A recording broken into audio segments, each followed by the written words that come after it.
법사위원장에 4선의 서영교 의원을 임명을 했는데 굉장히 악습을 두고 있다. 법사위 저렇게 집착하는 게 공소 취소 때문 아니냐, 네. 뭐 이렇게 보는 것 같은데, 아니 근데 공소 취소하면 망한다면서요. 이재명 정권이고 여당이고. 네. 그럼 법사위 가져가서 공소 취소해서 망하길 기다리면 되지. 뭐 그걸 가지고 이렇게 또 흥분을 하세요. 그래서 국회에 계류되어 있는 거 밀어붙이면 네. 반드시 역풍이 올 거예요.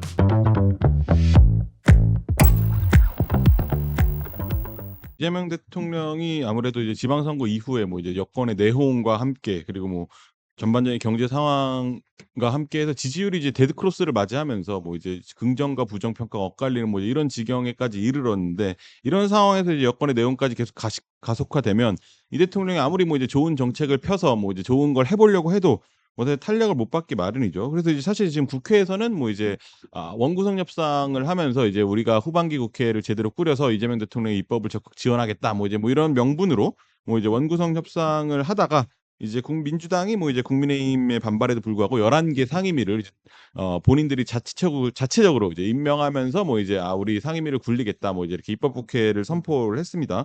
근데 이제 여기서 좀 눈에 띄는 게 이제 사실 아무래도 여야가 서로 가장 원했던 게 법사위원장인데, 법사위원장을 여당이 가져가면서 그걸 또 이제 국조특위위원장, 그 조작기소 국조특위위원장을 지냈던 서영교 의원을 임명했었거든요. 사실 제가 그 전에 취재했을 때는 서영교 의원은 뭐 그 전에 원래 임시법사위원장을 하지 않았습니까? 그래서 서영교 의원 어떠니까 거기는 이제 행안위원장 한번 했기 때문에 못 시킨다는 취지로 되게 뭐 이제 고위직에서 얘기를 했었어요. 그게 뭐 불과 한 달 전이었던 것 같은데, 이제 또 서영교 의원을 결국 상임위원장을 2번 시켜주는 이런 강수를 두면서 자리에 앉혔습니다. 이거 뭐 어떻게 보셨습니까? 그러니까 전반기 마지막 법사위원장이었잖아요. 네. 전반기 법사위 2년 하는 동안에 법사위원장이 5명인가 이렇게 바뀌었습니다. 처음에 정청래였다가 네, 이춘석이었다가 추미애였다가 4번이구나. 네, 그다음에 이제 그다음에 서영교였다가. 그 2년간 4명인가 법사위가 바뀐 것도 참 제가 보기엔 전례가 없는 일인데, 아마 이제 당내에서는 가장 강경한 사람이 법사위원장을 맡아야 된다. 네. 뭐 이런 그 내부 의견이 크다 보니까 음. 다른 의견도 있었어요. 뭐 송기현 의원 얘기도 있었고, 박범계 의원은 그게 아마 여론은 아니었고 본인이 본인이 원했던 것 손들었던 것 같아요. 같은데, 네. 법사위원장 법무부 장관 했던 분이 법사위원장 하는 건 좀 이상하죠. 그림. 사실 추미애 의원이 그거 맡았을 때도 이상한 이상한 거였습니다. 그러니까 행정부에서 정책을 집행하다 그걸 감시하는 역할을 만나면 누가 봐도 어색하거든요. 근데 이제 당내 검찰 개혁에 대한 강경 기류가 워낙 팽배하다 보니까 그거를 고려하지 않을 수 없었던 것 같아요. 저는 배경을 그렇게 네. 이해합니다. 근데 이 법사위 문제는 어쨌든 좀 해소를 해야 돼요. 매번 원구성 때마다 이거 가지고 그러니까요. 저렇게까지 하는 게 저는 바람직하지 않다고 보고, 가장 바람직하게는 제도적으로 해소해야 됩니다. 체계자구 심사권 없애고, 그러면 법사위 서로 가지려고도 안 할 거예요. 그리고 이미 다른 이제 전문기구, 네. 국회 법제실이나 이런 데가 충분히 그거 할 능력이 있거든요. 거기를 거쳐서 이제 본회의에 오도록 구조를 바꾸면 법사위원장 하나도 안 할 겁니다. 근데 여야가 매번 말은 하면서 바꾸진 않아요. 결국에 이 서로 간의 비토 파워를 가지려고 하는, 그렇죠. 혹은 비토 파워를 내주지 않으려고 하는 이 싸움 때문에 매번 이게 논란이 빚어지는 거고, 현실론으로 돌아와서 보면 절대 안 내줄 겁니다. 여당이. 한번 경험을 했거든요. 21대 국회에 한번 싹쓸이해서 다 가져갔다가 별로 좋지 않다 그래서 후반기에 그 돌려주면서 법사위를 돌려줬었어요. 김도우 의원이 법사위원장 맡아가지고 법안을 봉쇄해버렸습니다. 그 경험이 있기 때문에 절대 여당이 안 줄 거예요.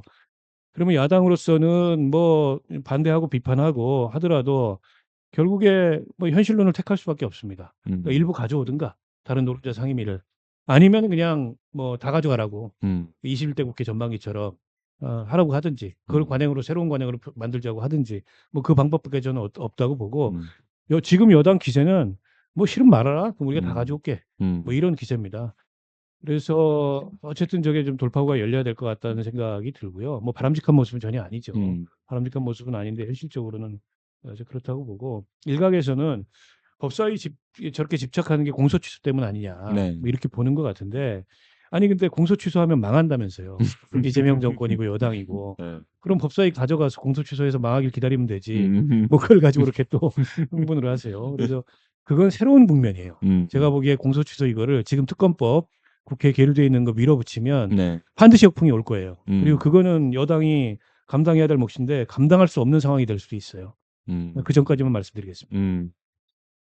사실 이제 이게 강경파 의원을 법사위원장에 임명한 거 사실 이제 그것과 조작기소 특검법 민주당이 추진하는 그 조작기소 특검법에 특검이 이제 공소 취소를 할 수 있는 권한을 넣고 뭐 이제 이런 것들이 굉장히 이제 후반기에 쟁점이 될 텐데 이제 전사를 이제 최우선방에 배치했다는 것 사실상 뭐 이제 이거를 관철시키기 위한 뭐 이제 이런 스텝 아니냐 뭐 이렇게 보는 시각들이 있는 것 같은데 우리 김채영 어떻게 보십니까? 그거 관철시킬 수 있을까요? 공소취소 특검 그 관철시켜서 그 지금 이재명 대통령에 대해서 제기되고 있는 5개 재판은 전부 다 없는 걸로 해버린다.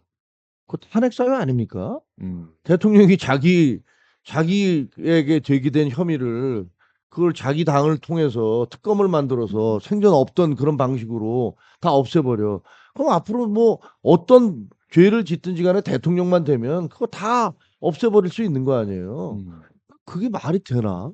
저는 그건 굉장히 심각한 그 사례가 될 것이고 그렇게 되면요 아마 지금 이재명 대통령과 반대하고 있는 이른바 이쪽에 있는 분들 그분들 다 동조할지도 몰라요. 과거 실제로 그, 그 국회에서 불체포특권 통과될 때 많은 사람들이 위반했잖아요. 그래서 네. 통과시켰잖아요. 네. 그때 만약에 그 법원에서 그냥 발부를 했다면 그러면 대한민국 역사는 완전히 달라졌을지도 모릅니다. 근데 그때 좀 이상하게 됐죠. 네. 그 유모 판사께서 그 논리적으로 이건 죄가 이제 뭐죠? 그 위증은 죄가 인정되지만 그럼에도 불구하고 아니다. 뭐 이런 식으로 해서 구속을 안 시켰는데 그래 저는 제가 보기에는 그거 그렇게 갈 수 없다라고 생각을 해요. 근데 지금 11개 상임위를 다 가져가고 나머지 7개만 주겠다고 그러는데 지난번에 추경호 그 원내대표는 저 22대 초반에 처음에는 막 그 저항하다가 결국은 뭐 그냥 울며 겨자 먹기로 받았어요. 네. 근데 그때는 윤석열 전 대통령이 그 대통령이었어요. 네. 그러니까 그러면 우리가 어쨌든 대통령을 위해서라도 그걸 밀고 나가야 된다는 당내 어떤 친윤 의원들의 받아야 된다. 필요한 거는. 네. 이렇게 얘기가 있었는데 지금 상황이 좀 다르거든요. 지금 상황은 니들이 다 책임져. 이런 거예요. 아니 니들은 말로는 뭐 그 같이 이제 그 협치를 하자. 네. 그러면서 그 민주당과 달리 그 이재명 대통령은 통합의 정치를 하겠다 이렇게 얘기하는데 네. 오른쪽 깜빡이 켜고 왼쪽으로 가냐? 네. 그렇게 얘기는 하면서 실제로는 옛날에 했던 대로 무슨 뭐 거지 동량 주듯이 야 우리가 중요한 거 가져갈 테니까 니들 알아서 이거 챙겨 갖고 와 오든가 말든가 마음대로 해 네. 이렇게 얘기하고 있는 것이어서 저는 이번에 이제 그 국무총리도 한성수 국무총리도 그냥 통과시키셨잖아요. 네. 이런 것들이 과연 민주당에게 어떤 영향을 미칠까? 저는 긍정적인 영향을 미친다고 보지는 않아요. 이런 식으로 그냥 힘으로 밀어붙이고 더구나 상징적인 인물인 법사위원장에 4선의 서영교 의원을 임명을 했는데 네. 이분은 뭐 아시다시피 상당히 강성, 투쟁 일변도, 아우성, 고함 이런 걸로 유명하잖아요. 네. 그래서 글쎄 저는 굉장히 악습을 두고 있다 이렇게 생각합니다. 근데 또 이제 뭐 민주당 의원들 얘기를 들어보면 이게 또 사실 추미애 서영교 의원 이렇게 겉으로 보면 뭐 이제 대체로 그냥 비슷한 강경파처럼 보이지만 또 이제 되게 평가들이 또 다르더라고요. 이제 사실 추미애 전 위원장 같은 경우는 본인의 이제 소위 표현하는 이제 뭐 이제 속칭 곤조 같은 거라고 하죠. 이제 그런 게 있어가지고 이제 자기 뜻대로 쭉 가야 되고 만약에 그게 안 되면 뭐 이제 당 지도부랑도 이제 등을 지고 나 자기 걸 관철시키려는 의지가 굉장히 뚜렷해서 원내 지도부가 정말 애를 많이 먹었는데 법안을 관철시킬 때 특히 검찰 개혁할 때 근데 이제 서영교 위원장 같은 경우는 그래도 좀 이제 원내 지도부 입장에서는 좀 말이 통한다. 그래도 우리가 대화를 하면 좀 이렇게 그래도 좀 받아주는 편이고 뭐 이제 이런 평가가 좀 있더라고요. 그래서 사실 뭐 이제 하반기 국회가 되면 이제 당 지도부의 의사가 좀 더 법사위를 통해서 명확하게 관철되는 그런 구조가 형성되지 않을까 싶은데요. 아니 그러니까 시켰겠죠. 그러니까 통제 안 되면 시켰겠습니까? 그 원내대표의 권한이에요. 누구를 위원장으로 그렇죠. 할 건지, 누구를 어느 상임위에 배치할 건지. 네. 근데 한병도 원내대표는 주전파는 아니에요. 그 주화파에 가까운 분인데, 근데 법사위원장이 통제가 불가능할 것 같다. 과거에 추미애 의원처럼 그렇죠. 될 것 같다. 그러면은 안 절대 안 시켰겠죠. 시키겠죠. 그건 아니기 때문에 시킨 거라고 보고 저게 1년만 할 수도 있습니다. 뭐 그렇게 예, 얘기를 2년까지 하더라고요. 안 갈 거. 네. 왜냐면 한번 상임위원장을 했던 사람한테 또 2년 상임위원장을 주는 거는 이제 당내 자원 배분 측면에서도 실질적으로 문제가 있는 거거든요. 그렇죠. 그리고 선수가 있는데 아직 상임위원장 못한 사람들도 꽤 있을 맞습니다. 거예요. 그런 사람들 불만도 있기 때문에 올해는 안 갈 거고 제가 보기에 1년 미만에서 하지 않을까 싶고요. 어찌 됐든 간에 저는 지금 그 보안수사권 문제도 그렇고 조작기소 특검법 문제도 그렇고 조금 이 순리대로 했으면 좋겠다. 그러니까 이게 대한민국 형사사법 체계라는 시스템을 너무 이게 왜곡시키거나 회복 불가능한 손상을 입히는 방식으로 하면 안 돼요. 네. 저는 이 지금 보안수사권 문제도 저게 이제 여당의 전당대회 이슈로까지 소비가 되고 있는데 저 바람직하지 않거든요. 분명히 문제가 될 거예요. 지금처럼 다 없애버리면 어떤 제도적 보완이라도 그렇게 있어야 보시는 분들이 됩니다. 많죠. 네. 보안수사권을 없애면 전권 송치해가지고 네.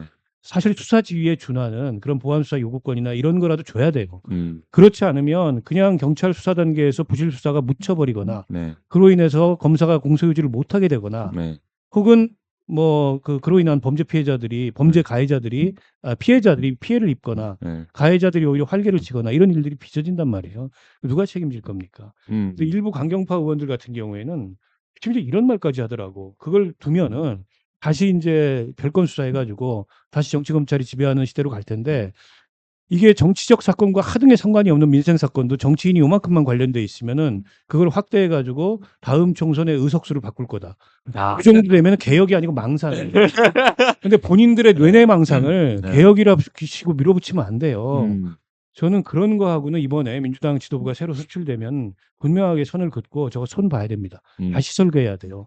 그렇지 않으면은 대한민국 형사사법체계 망가집니다. 근데 그럴 분위기가 아닌 것 같더라고요. 뭐 이제 청와대도 약간 손을 놓은 것 같은데요, 그냥. 이 당직 선거, 당대표 선거 끝나고 나면 네. 그럼 상황이 달라질 수 있어요. 알겠습니다. 법외국제가요 100일 됐잖아요. 네. 5,800건이랍니다. 어이구야. 그러면 앞으로 법원은요 그거 뒤치작거리 하느라고 다른 어떤 민사재판 그런 다른 형사재판 다 지연될 수밖에 없어요. 그 5,100박 그 건이 당사자가 누구예요? 다 검사, 경찰, 판사문. 그다음에 판사 이런 사람들이 나 법을 왜곡했어 이 사람들 그냥 처벌해 걸고 보는 거죠, 뭐 일단 뭐. 걸고 보는 거 네. 아니에요. 그렇게 하려면 그럴 정도로 변호사 계속 쓰고 그다음에 시간 계속 있는 사람들은 다 권력 있거나 재력이 있는 사람들이에요. 그런 사람들을 위해서 잔치판을 만들어 놓는 거예요. 변호사들만 지금 완전히 논았죠, 뭐. 논하게 만들어 놨어요. 그걸 법 왜곡죄라는 이름으로 만들어 놨어요. 법을 잘못 만드는 건 법 왜곡죄에 해당 안 되나? 그러니까 아니 어떻게 하려고 그러는 거예요, 이거? 예? 어떻게 하려고 그러는지 일단 저는 진짜 해보자. 그 다음에 뭐 어떻게든 되겠지. 아. 뭐 수습은 나중에 뭐 이제 이런 느낌이 네. 좀 안 드는 게 좀 사실입니다. 네, 저희가 이제 시간이 또 금방 지나가는데 아까 말씀드린 민심정권 Q&A 이제 시청자분들께서 이제 두 명의께 질문 주신 내용들을 한 분씩 드릴게요. 우리 김채곤님께 먼저 드리겠습니다. 이유준님께서 주셨네요. 당 대표는 누가 징계하나요? 못하죠 뭐. 네. 그러면 어차피 대통령과 마찬가지잖아요. 음. 대통령 누가 징계하나요? 뭐 이런 것과 마찬가지인데 정무직이기 때문에 음. 결국은 제도적으로는 5명의 선출된 최고위원 중에서 4명이 사퇴를 하면 붕괴되는 거고 네. 그다음에 뭐 다른 방법은 없어요. 탄핵이죠, 본인이 탄핵. 자진 사퇴를 하든가 아니면 의총에서 총괄적 결의를 하든가 이렇게 되면 또 요즘 나오고 있는 것은 뭐 원내대표가 보이콧을 해버려서 나는 여기 그 회의 못 참가하겠다 최고회의 이렇게 되면 네. 뭐 아주 봉숭아학당 되겠죠. 그 일부 최고위원들이 사퇴를 하고 원내대표까지 나가지 않으면 그 회의 네. 자체가 봉숭아학당 되니까 못 버틸 거다 이런 얘기가 있는데 제일 좋은 건 본인이 그냥 알아서 물러나야 되는 건데 그 뭐 버티면 다른 방법은 없습니다. 없나요? 없습니다. 제가 아는 한은 없습니다. 알겠습니다. 없다고 하시네요. 또 그다음에 이제 박 의원님께 이제 질문 드리겠습니다. 스원님께서 질문 주셨는데 뭐 반도체 이거 투자 관련된 얘기인 것 같아요. 호남 땅 오른다는데 당연한 거라 해도 이거 문제될 수 있을 것 같은데요. 뭐 이제 안철수 말처럼 이재명 대통령이 호남 없으면 국가도 없다라고 한 것에 또 빡칩니다. 뭐 이제 이런 식의 댓글을 주셨는데 뭐 이제 이번 SK와 삼성의 호남에 대한 대대적인 반도체 투자 뭐 이제 이거에 대한 말씀인 것 같아요. 근데 이제 그날 저도 봤거든요, 그 발표를. 근데 아직 어떤 것도 확정적이진 않아요. 일종의 이제 계획이나 후보 단계에 있다고 보고, 네. 이제 기업에, 더군다나 이런 글로벌 기업의 장기적인 투자 결정이라는 건 네. 굉장히 어렵고 복잡한 의사결정입니다. 고려해야 될 사항도 많고, 네. 특히나 이제 반도체라는 게 이게 사이클이 뚜렷한 업종이에요. 네. 이게 지금은 굉장히 이제 상승하는 사이클에 있지만 이게 언제 하강 국면이 올지 모르는데 무턱대고 그런 거를 고려하지 않고 기업 입장에서는 그냥 투자를 할 수가 없어요. 그래서 일단 지금 발표된 거는 그야말로 계획이고 정부로서도 정부가 수많은 지원을 해야 됩니다. 네. 저 반도체 팹을 지으려면 네. 정부로서도 그런 지원 조건으로 어떤 유도 같은 걸 할 수가 있어요. 뭐 그거는 정부도 어쨌든 산업 발전의 주체고 정부의 산업 정책이라고 있기 때문에 정부는 뒷짐지고 아무 말도 안 하다 기업이 결정하면 그때 지원만 해야 된다는 건 좀 동의하지 않아요. 그리고 국토 균형 발전이라는 것도 중요한 정책 목표이기 때문에 그런 것들이 이제 복합적으로 고려된 지금 단계에서 계획이라고 보고요. 중요한 건 이제 저걸 실행하는 거다. 네. 어떻게 실행할 거냐. 그 실행에 있어서 훨씬 더 엄격해야 되고 훨씬 더 고려해야 될 것들이 저는 많다고 보고요. 때문에 저걸 가지고 그런 과거의 지역주의적 관점에서 왜 호남이냐, 왜 영남은 아니냐, 이게 또 다른 지역 차별 아니냐 이렇게 볼 문제는 아니라고 보고 그렇게 따지면 지금까지 대한민국 그 산업 정책은 전부 영남 중심의 지역 차별 정책이었다고 봐도 과언이 아니에요. 그에 대한 이제 뭐 말하자면 이제 반작용이 있는 거라고 볼 수도 있고요. 다만 이제 저게 거품으로 끝나서는 안 되지 않습니까? 그러면서 뇌실을 가져가야 되는데 그건 정부 기업 모두 책임 있게 노력을 해야 될 문제라고 생각하고 이게 AI 대전환이라는 게 말로만이 아니고 정말 제임스 와트가 증기기관을 발견하던 그만큼의 산업적 충격을 가져오는 진짜 서프라이즈예요. 전혀 다른 시대가 될 수 있습니다. 앞으로의 향후 10년이. 여기서 우리가 뒤처지면 안 되기 때문에 과감한 투자와 어떤 선제적인 조치를 해야 되는 건 맞는데 그 방향과 그 세부적인 내용들이 이게 맞는 거냐, 정확한 거냐. 이거에 대해서는 이걸 논쟁을 벌이거나 막 정쟁을 할 문제가 아니고 머리를 맞대야 할 문제가 아닐까 이렇게 생각합니다. 알겠습니다. 네, 오늘 이제 저 마지막 코너로 이제 오늘 다른 주제에 대해서 두 분의 처방전 시간을 들어보는 시간인데요. 이거 저희가 이제 항상 준비하는 이렇게 판넬 이렇게 하나씩 드리겠습니다. 김치현님 여기 있고 이제 박 의원님 여기 있고 저희가 이제 처방전에 적어주실 내용은 이제 뭐 객관식으로 뭐 이제 질문을 드리겠습니다. 이재명 대통령에게 가장 득이 되는 건 1번 호남 투자, 2번 친문 균열, 3번 국힘 장동혁 버티기. 이렇게 세 개에 대해서 뭐 이제 의견을 적어주시면 됩니다. 저희가 이제 이렇게 댓글 써주시는 동안 뭐 여러분들 패널들에 대한 댓글들도 많이 있네요. 성임진님께서는 멋진 폭발 김종혁 위원장님 화이팅. 우리 또 감사합니다. 우호 당원인 것 같습니다. 라키님께서는 박원석 의원님은 여야 막론하고 넓은 평론을 하시는 게 참 대단하신 것 같아요. 여를 분석할 때도 야를 분석할 때도 다 생각해볼 만한 거리를 던져주시더라고요. 우리 또 박 의원님의 또 이런 춘철살인에 또 이렇게 깊은 감명을 받으신 분이 제가 진영 같습니다. 논리가 없지 않습니까? 무서워서. 네. 여기 두 분께서 이게 말사이 적어주셨는데, 우리 김채훈님 먼저 이제 또 뭐가 호남 아니, 투자. 근데 둘 다 똑같은 것 같아요, 답이. 근데 이게 사실은 이런 부분은 너무 이렇게 지역주의적인 입장으로 접근하면 안 될 것 같아요. 그러니까 어디가 투자가 됐든 간에 지금 현재 AI 산업이 폭발적으로 어떻게 보면 이제 산업혁명과 비슷한 또 다른 혁명이 벌어지고 있는 거기 때문에 과거에 이제 정보혁명이 있었잖아요, 왜? DJ 때. 네. 그때 여러 가지 부작용도 있었지만 사실은 그때 레일을 깔아 놓음으로 해서 지금 우리가 정보 산업에서 앞장설 수 있었던 거거든요. 네. 그러니까 저는 기본적으로 정부가 굉장히 정책적으로 어떤 방향을 제시하면서 열심히 뛰어가는 것들에 대한 박수를 보내고 싶어요. 문제는 그런 어떤 특정한 지역을 기업이 최대한 고민하고 선택하면 거기에 대해서 지원을 해주고 뭐 그 대못을 뽑아주고 이러는 게 아니라 자기가 앞장서서 야 여기가 뭐해 이게 국토 균형 발전이니까 여기 이렇게 하는 것은 사실상 경쟁력이라든가 장기 투자에 있어서 문제가 생길 수 있다는 면에서 비판하는 거거든요. 그래서 호남 투자는 호남이 발전을 해야죠. 그래서 이게 무슨 꼭 대통령한테 유리한 게 아니라 장기적으로 보면 뭐 어느 지역이 됐든 간에 우리 AI 산업이 번성하는 것은 국민 모두에게 도움이 된다. 이렇게 생각을 합니다. 알겠습니다. 저도 1번이 대통령한테 제일 중요할 거라고 보고요. 그 대통령은 제가 말씀드렸듯이 정파의 수장이 아니에요. 그러니까 반사 이익의 정치로 대통령이 성과를 만들 수 없습니다. 근데 친문 균열도 장동혁 대표 체제의 지속도 결국엔 반사 이익의 정치잖아요. 그런 거를 대통령한테 뭐 국민들이 후하게 평가하지 않아요. 물론 대통령한테 그게 유리한 환경일 수는 있어요. 네. 근데 그런 어떤 반사 이익을 통한 유불리라는 게 어쨌든 정권을 지금 책임지고 있는 대통령 입장에 중요하지 않고 본인의 비전으로 성과를 내는 게 중요합니다. 그런 면에서 이 호남 투자라는 게 훨씬 중요한 거고 꺼내놨어요. 그리고 뭐 계획도 다 세웠고 대통령이 위원장을 자임하고 뭐 담당자도 정하고 했단 말입니다. 그러면 이게 뭔가 이게 뭐라도 마침표가 나와야 돼요. 그냥 말잔치로 끝나면 그러면 나중에 이제 임기 말해가 좋은 평가를 못 받겠죠. 대통령으로서 굉장히 중요한 승부수를 던진 거다 이렇게 봐요.